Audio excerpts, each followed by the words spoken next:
राम राम भाई सारा ने स्टार न्यूज़ जुजनू पे तारो स्वागत है और मैं राकेश चौधरी। और आज सबसे बड़ी खबर निकल के अभी अभी लिस्ट आई है भाजपा की, और उसमें सबसे बड़ी खबर ये है कि जो लिस्ट आई है उसमें राजस्थान की जो 10 सीटें बची हुई थी उसमें से 7 सीटें डिक्लेयर कर दी गई हैं।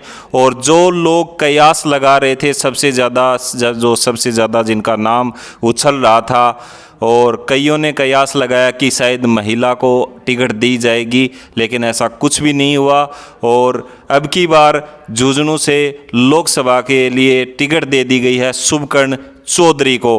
तो अभी जो कांग्रेस की टिकट है वो विजेंद्र ओड़ा जी के पास है, और अभी जो बीजेपी की जो टिकट है वो शुभकर्ण चौधरी जी को दे दी गई है। अब ये होगी कांटे की टक्कर, देखते हैं झुंझुनू लोकसभा में कौन जीतता है। अभी भी 3 सीटें बाकी हैं अभी भी राजस्थान की जो अभी डिक्लेयर नहीं की हैं, और 15 जो टिकट थी वो पहले दे दी गई थी। 10 टिकट बची हुई थी जिसमें 7 टिकट अभी दी हैं, जिनमें से झुंझुनू का भी नाम आया है।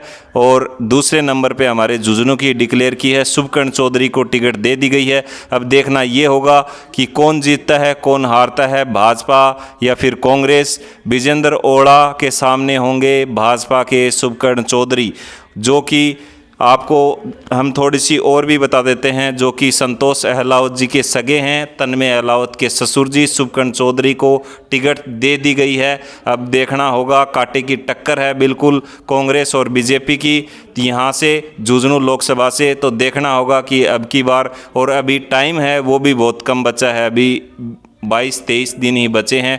19 अप्रैल को झुंझुनू में पहले ही चरण में झुंझुनू का जो वोटिंग जो होनी है वो 19 अप्रैल को ही होनी है। तो देखना ये होगा। तो सबसे बड़ी और रोचक, सबको वेट था इस खबर का कि कब झुंझुनू की जो टिकट है वो दी जाएगी। तो वो टिकट दे दी गई है शुभकर्ण चौधरी जी को।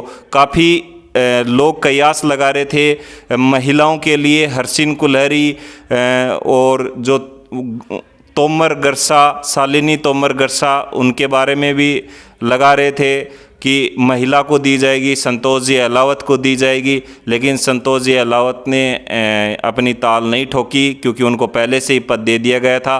तो उनके सगे शुभकर्ण चौधरी जी को उनके सामने विजेंद्र ओड़ा के उतारा गया है। देखना अब ये होगा कि इसमें कौन जीतता है कौन हारता है। तो अब की बार देखते हैं झुंझुनू लोकसभा से कौन जीतता है कौन हारता है। उससे पहले जो विधानसभा के चुनाव हुए थे उसमें करारी हार मिली थी शुभकर्ण चौधरी जी को। मिली सबसे छोटी हार थी, 400 कुछ वोटों से हार मिली थी सैनी से। लेकिन विधानसभा में हारने के बाद अब उन पे दोबारा से दाव पेच खेला है बीजेपी ने, दोबारा से शुभकर्ण चौधरी को टिकट दे दी गई है। तो अब देखना यही होगा कि कौन जीतेगा कौन हारेगा। बड़ी कांटे की टक्कर होने वाली है बीजेपी और कांग्रेस में। तो सबको जो वेट था वो पूरा हो गया। तो ऐसे ही आप स्टार न्यूज़ के चैनल पर अगर कोई नया है तो सब्सक्राइब जरूर करें। तो इसी के साथ ऐसे ही आप स्टार न्यूज़ चैनल पर जुड़े रहिए। धन्यवाद। जय हिंद, जय भारत, वंदे मातरम। मिलते हैं आपको